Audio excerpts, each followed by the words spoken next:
Bonjour, bonjour mes bien-aimés dans les Seigneurs. Na pesi biso mbote na kombo na Yesu Christu. Esika nyonso message oyo ekokuta biso lelo ezala na tongo na pokwa na butu, ça dépend esika ozali. Na yebi ke Nzambe azali partout, azali pe na yo esika ozali. Donc Nzambe azwa lokumu po apesi biso ba révélation, apesi nga ba message na memela bana na ye, na memela peuple na ye, ba message moko très important, très important oyo ezo salama na oyo esalemelaki biso mbula oyo meto sosolaki te na oyo ezali koya. Ba message moko très important, mais bien aimé dans le Seigneur, nga penza nazo senga bino ya bolingo ya Nzambe bolanda ba message oyo nazo pesa na ko pesa au moins lelo na ko pesa 2 messages, naza lisusu na ba message 3 etikali tito sukisa mbula oyo il faut na délivrer ba message wana po ezali ba message ezo mema biso vers fin de l'année et ezo kotisa biso na mbula ya sika. Bible ezo yebisa biso ke tangu Nzambe asalaka likambo ayebisaka liboso na basali na ye, arevelaka na basali na ye nini oyo ezosalama na nini oyo ezali koya po baprepare peuple na ye. Oyo nga na ye nango lelo ezali ba message oyo Nzambe apesi biso ya ko diriger biso vers année oyo toza kokende kokota, ndenge tozosilisa mbula oyo fo toleka yango et to consommer mbula oyo eza koya oya 2024 ti ndenga komema biso liboso. Donc Nzambe atikaka bana na ye pamba te botambola bongo na aveuglement, sans révélation, sans message. Nzambe atambolaka bongo te, ayebisaka toujours na basali na ye, mais bana na ye nde bazalaka attentif te. Job 14 ayebisi biso yango. Donc na sa nesengo komemela biso ba message o, mais bien aimé na vraiment na sengi biso tolanda ba message o na bokebi eza ba message o etali makambo oyo ezo salama. Oyo ezo salama déjà bitumba oyo ezoya vers la Belgique. Na elibino message o Nzambe apesi ngai ya Belgique, na elibino message o Nzambe apesi ngai ya mboka na biso Congo, makambo nini ezoya na Congo. Ekoko salama lobi, ekoko salama mois prochain, ekoko salama janvier 2024. Nzamba pesinga date précise te, mezali makambo oyo ezoya na Congo. Oyo nanu esalamite jusque là, nanu esalamite mezakoya. Nzamba lakisinga makambo ekoya na Congo, makambo ekoya oyo ezosalama na Belgique, eza makambo asapesaki nga mezali confirmation na makambo mosusu a révéler nga nanu te. Donc na ye na ba message wana pona koyebisa bino makambo ekosalama na monde entier. Donc na kopesa bino message après message lelo na kopesa ngo te, na kopesa bino prochainement awa na mois oyo avant même tokoma mi-décembre fo na yebisa bino makambo ekosalama na monde entier. O Nzamba la kisinga oyo uti epai na ngai te. Donc na kopesa bino ngo mbala moko, na kopesa bino ngo en bref makambo ekosalama na monde entier. Nzamba sa yebisaki biso ke 3e guerre mondiale ezoya, ayebisaki nga na pesaki message wana ezali awa na ba message soto tali na ba video na partageaka bomo na message wana na pesaki. Nzamba lakisaki nga mwa muki ya makambo osalama, apesaki nga ba détail mususu te, mais Nzamba apesi nga ba détail mususu. Donc Nzambe azwa lokumu. Lelo nazo yebisa bino makambo Nzamba yebisi nga pona Belgique. Makambo Nzamba lakisaki nga avant bitumba oyo ebanda na Israël. Pendant que nazwi temps ya kobondela pona ngo makambo wana ebandi na Israël, mais Nzamba lakisaki nga makambo oyo ya Israël kaka te, mais makambo oyo ekoya na Belgique. Na Belgique, na lobi bien na Belgique. Makambo oyo ekosalama na Belgique eza na lien na makambo ezosalama na Israël. Nzamba revelaki nga ngo nazopesa bino yango, nazoyebisa bino ndenge Nzamba lakiselaki nga na dessin na ndoto, ndenge Nzamba lakisaki nga nazoyebisa bino nazopesa bino makambo oyo Nzamba lakisi ngai po na mboka na biso.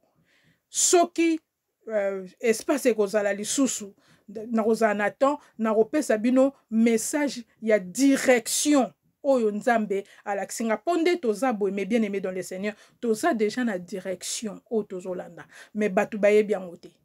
Ti ozo vivre bien aimé dans le Seigneur, oyebi te direction nini ozokende, oyebi te côté nini ozali. Nzamba révélé ngai yango noir sur blanc, alakisi ngai direction mibale ndenge tozo tambola boye, ndenge toza maintenant là vi na nga nde naza boye sikoyo na vi na yo ndeko ndenge oza sikoyo oza deja na nzela moko ozolanda oza deja na direction moko oza deja na côté moko mais oyo aza na molimo nzambe azososola ayebi ndenge azotambola ayebi côté nini aza direction nini azali deja oyo aza na molimo nzambe te ayebi place aza te ayebi direction nini azolanda te aza égaré deja nzambe alakisi ngai deux directions na ndoto alakisi ngai yango apesi nga badetail et je veux vous le dire soki espace minute na biso ekoki te lelo nazopesa nanu message mibale ndenge nzambe apesa ngai fona banda na place abandaki na matati likolo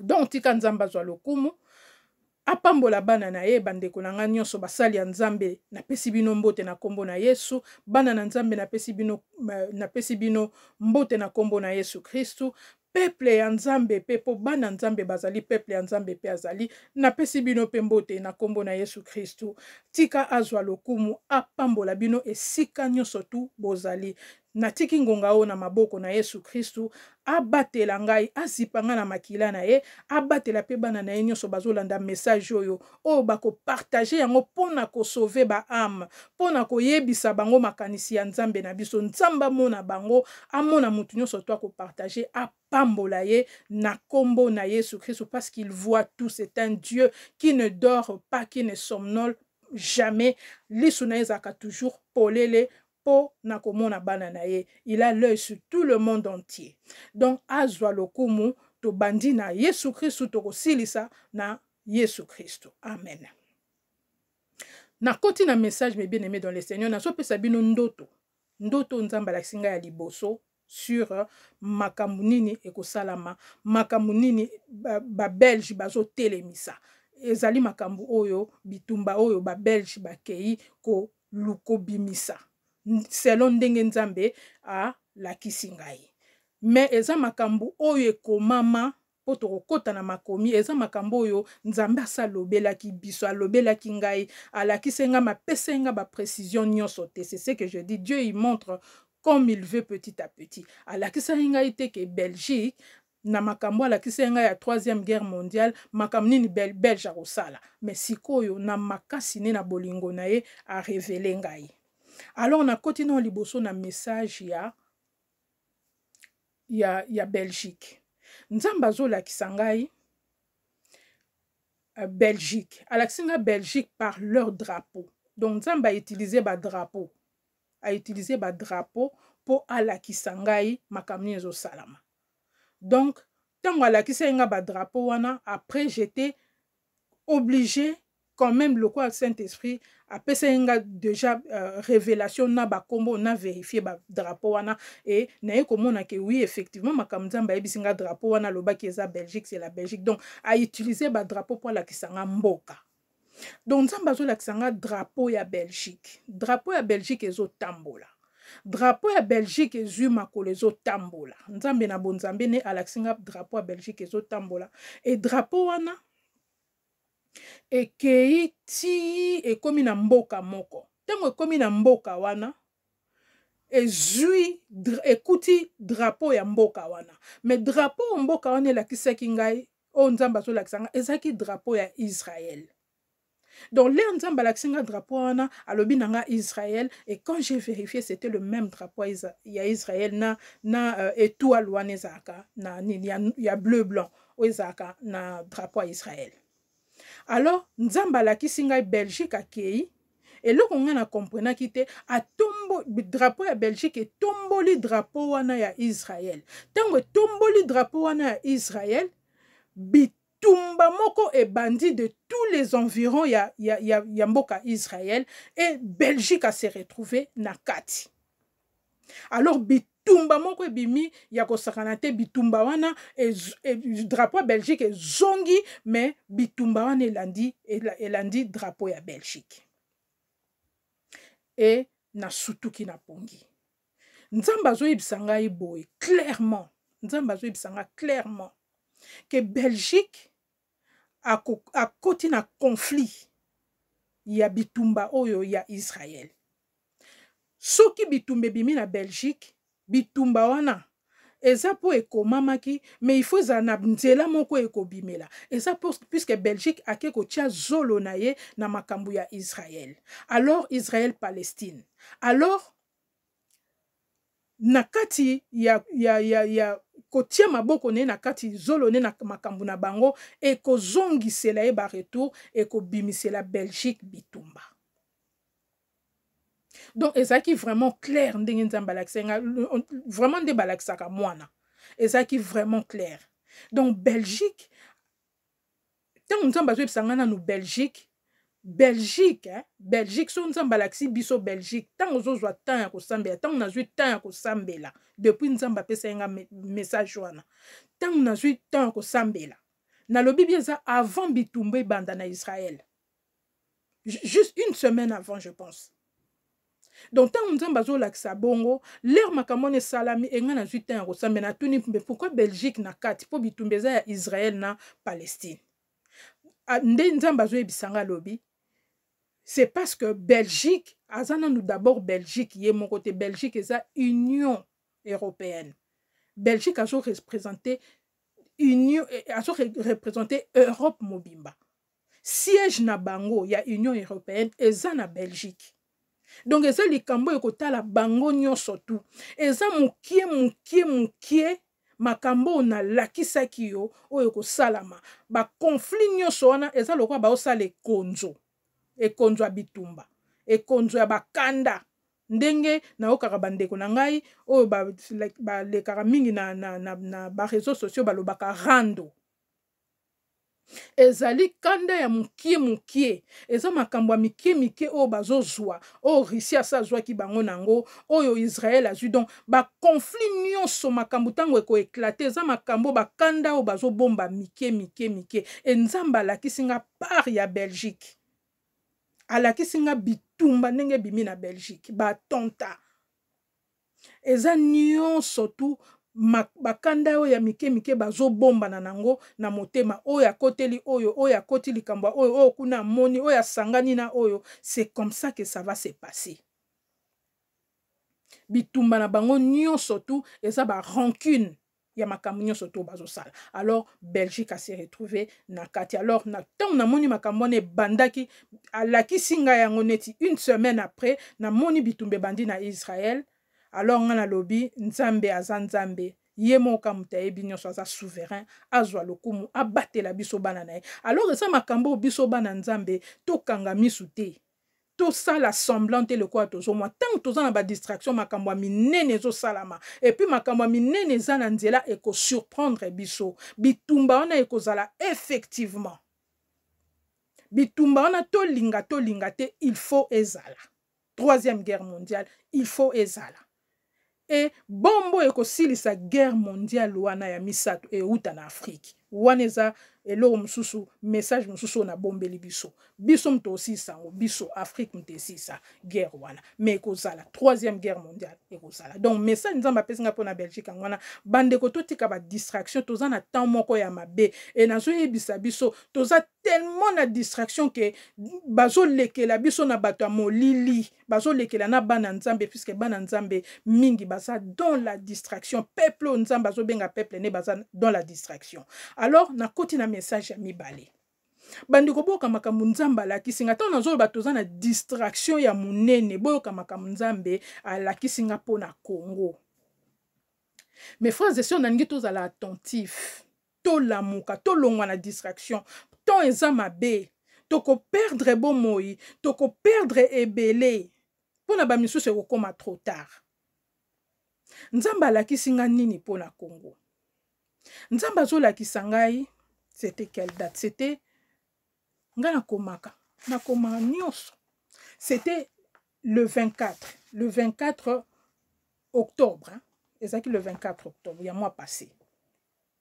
Nzamba azolakisa ngai totelemaki esika moko na batu nazaki nga moko te na batu mususu na ebite me totelemaki kon moko eli wana nzamba azolakisa ke bato na temi na bango baza bato toza na bango liloba moko voilà bato ndaku na ye bana nzambe.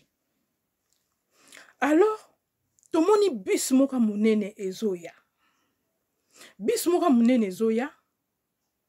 Biswana ezaki vraiment munene neti babiso tomonaka na poto awa ba de line bilo moka bongo biso penza ya munene eye eleki biso mo moke eke etelemi esegare na kati ya biso porte ya biso wana efungwami na kati ya biso wana oyo efungwamaki bato babandi kobima bato ebele babimi bato ebele babimi bato ebele babimi na biso wana ntango bato babimi na biso wana après mwasi moko aye kokita na biso wana bandeko bolanda malamu makambo oyo nazoyebisa biso soki tobondeli nzambe te ekokoma wana nazoba makambo ya mboka na biso sikoyo ya Congo naoba makambo ya Congo biso wana etelemi mwasi moko bato babimi liboso après mwasi moko aye kobima ntango mwasi wana abimi bato nyonso to babimaki liboso ne bazobandi kovenere ye donc kokumisa ye après mwasi wana bato bazokumisa donc bazoyamba ye donc mbala moko nzambe alakisingaki aza mokondi na miso ya bato wana aza c'est comme une reine na miso ya bato wana po bazokumisa ye c'est comme une déesse puisque bazogumbamela ye alors tango abimi bato o bakitaki déjà donc eza lokwa babongisele nzela akokita ye moko te liboso bato fo bakita vous comprenez après na nsima na ye tango babandi okumisa bato mosusu batikalaki na biso mpe babimi bango balandi nsima donc elle est protégée, elle est respectée, elle est vénérée.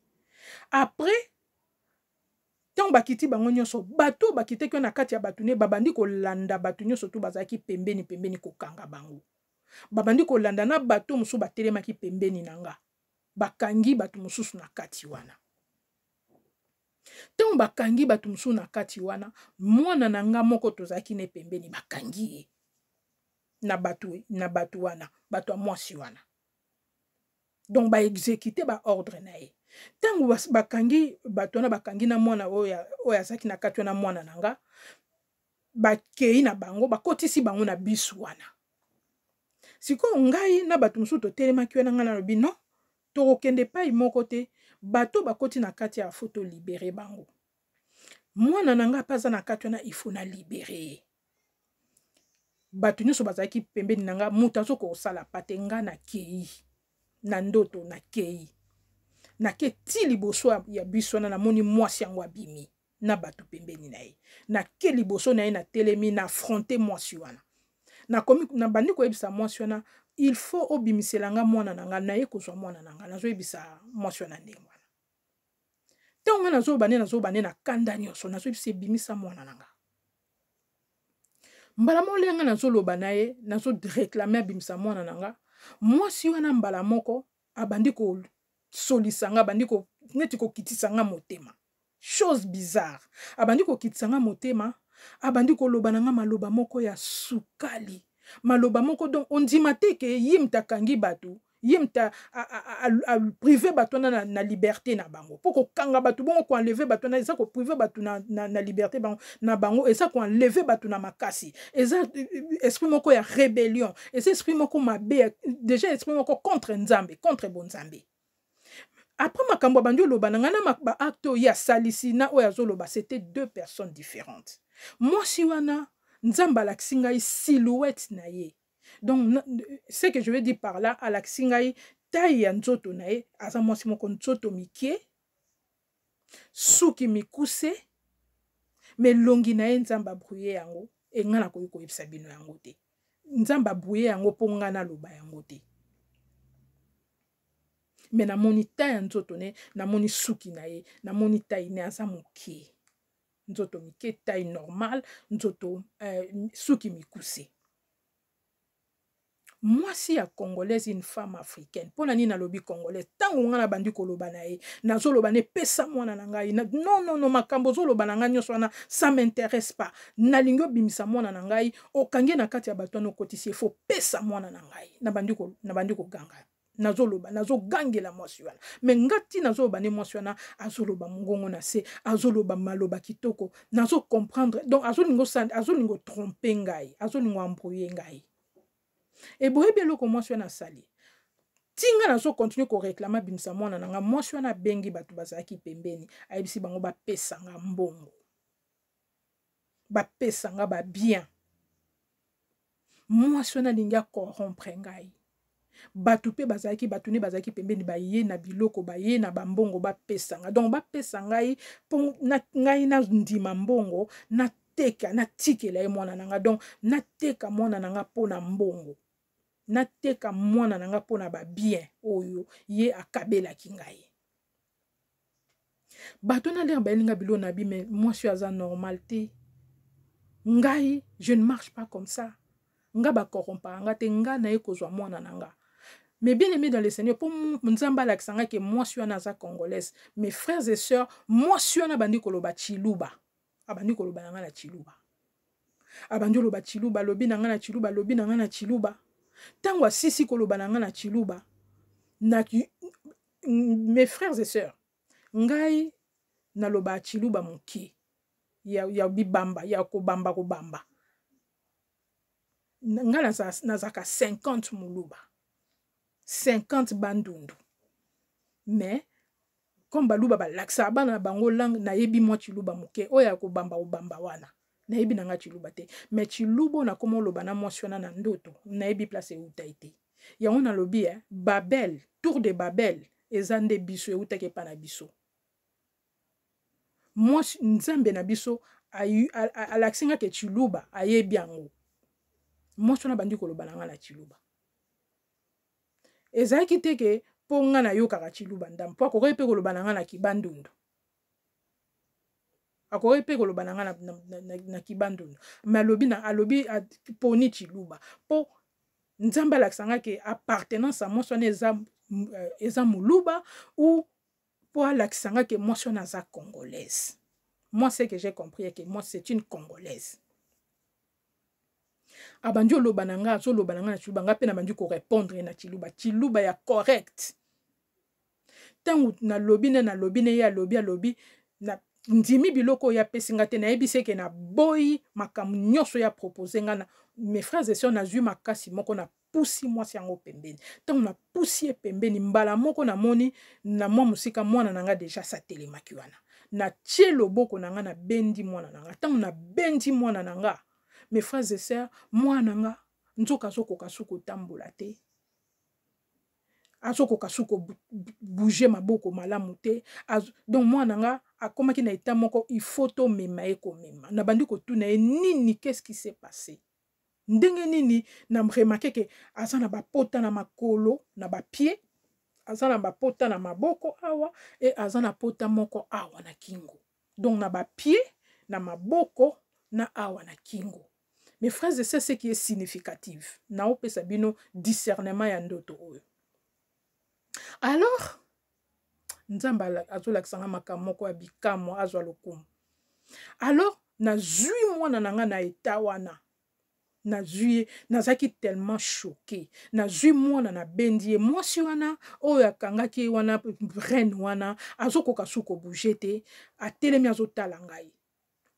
Azoko makasio nazaki nango eza ya bonzambe na zui mwana nanga na bimisi na pesi na bato nga na telemaki na bango na pesi mwana nanga basimba epona nini ponga na affronter mwasi wana na maboko na bitumba ya maboko tellement que j'étais énervé na ndoto boyebi elo nzamba yebisinga mbala moko na yoki Saint-Esprit koloba na ngai calme-toi Saint-Esprit calme nga mba moko bandi koloba na nga non kosimba na maboko te bitumba o lingo bundana eza ya maboko te omoni ba pota o ya che mwana pota o ya che na kingo ezo signifier casque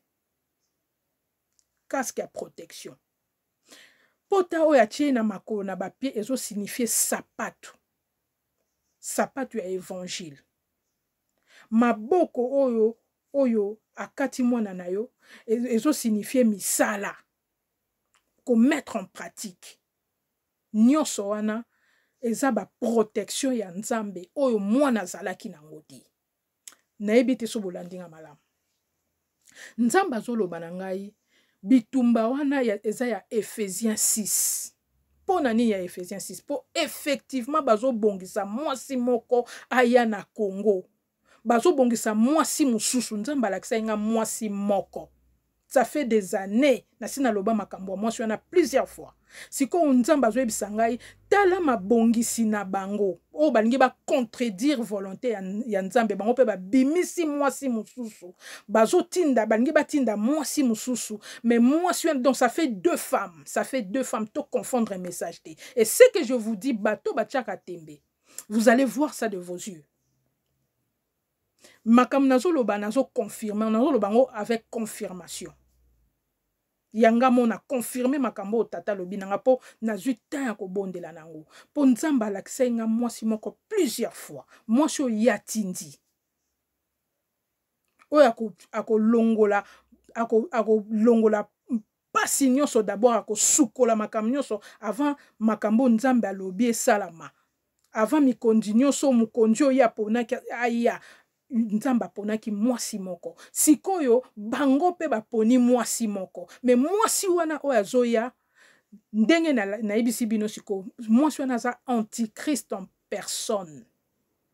Mwasi wana soki aki ko persécuter batu oyo biso to telemaki na bango ezali bato yo bazotambola na kobanga nzambe bato yo bamemi kombo ya Yesu Kristo. Mwasi wana yaki ko persécuter na kati ya groupe oyo biso tozalaki po batu wana nyonso tu o bamemi Yesu, o bazokumisa Yesu, o babangaka Yesu Kristo, batambolaka na kombo na Yesu, il faut à exterminer bango. Donc, but ya mwasi wana liboso ezali ko persécuter bana nzambe. Na moni yango na misu nanga. Yango nzambe azoyebisa ngai pona kolonga mwasi wana oyo akoya. Yaza simana biso premièrement et deuxièmement il faut tozalana ba armes spirituelles. To se vêtir na ba armes spirituelles. Oya kozala makasi te. Oya kozala vêtir na ba armes spirituelles te mwasi wana kolonga ye. Message eza mulayi en fait ya mwasi oyo. Na kopesa ngo lisusu avec beaucoup de détails. Pour na kolonga ye, il faut tozala na ba armes spirituelles au Ephésiens 6 et yebisi yango apekisa nga lobi ko simba ye na maboko te. Po kolonga okoko beta ye na maboko, mais na molimo okolonga ye te. Soko simbie na maboko, il faut bolata ba armes spirituelles nde bokolonga mwasi wana. Po mwasi wana akoya na molimo mabe, aza mwasi oyo ayebi nzambe te, aza mwasi oyo aza hypocrite, aza mwasi oyo akokumisa nzambe mususu na place ya nzambe obiso toyebi. Aza mwasi oyo azali neti enlevé des rideaux ya antichrist. Akokumisa banzambe mususu. Et ako séduire batu, ako séduire azama loba sukali na yoki nenga zoloba. Ako tromper bana nzambe bele bako kweya na piège na ye. Mais oya azana molimo nzambe neti nga na telemelaki ye. E ba pota wana oya kataki mwana eza ba pota te eza ba sinyo nzamba pesaki. Ya biloko foto lata. To lata casque, toza na casque na mutu. Aokoka biso te kokata biso mutu. Tozala na ba sapato évangile, tozala na ceinture ya vérité na loketo, vérité poto longa mwasi wana. Bandeko, o nazoyebisa bino. O nazoyebisa bino lelo. Nga na ndimela na nga nzambe. Nga na tosaka na nga nzambe na nga parfaite te. Na salaka makasi, na sumukaka pe na nga parfaite te. Me na salaka makasi ya kobanga nzambe wana. Po makambu mabe nyonso banguna babongisi ezwanga te. Po nzambe a sauvé ngai na tangu ya pasi, na tangu ya kao oyo ezoya. Tangu nzambe azobongisa makambu, monde a ténèbres pa azobongisa ya ye. Tangu nzambe aponi mwasi wana, oyo ya tie loboko na ye likolo, oyo ya sali makambu, po mwasi wana aza na tina. Na yebisaki biso bandeko to sambela pona mwasi wana. Oyo nyonso nzambe alobaka eza malamu. Soka kotinda roi ndenge roi divin ndenge tolobaka. Soki akotinda mwasi wana, délivrance nyonso tu ya Congo o nzamba kosala eza malamu. Eza pona na délivrance ya Afrique mobimba. Eloko nzamba alobaka batelemela yango te. Mais tala ténèbre pa ke koluka ya ye mwasi. Oya kolinga koyoka kombo nzambe te. Oya ko persécuter bana na nzambe. Oya kolinga koyoka kombo na Yesu Kristo te. Oya séduire bato bakondimela nzambe na ye aza na nzambe ya lokuta aza mwana ya diable.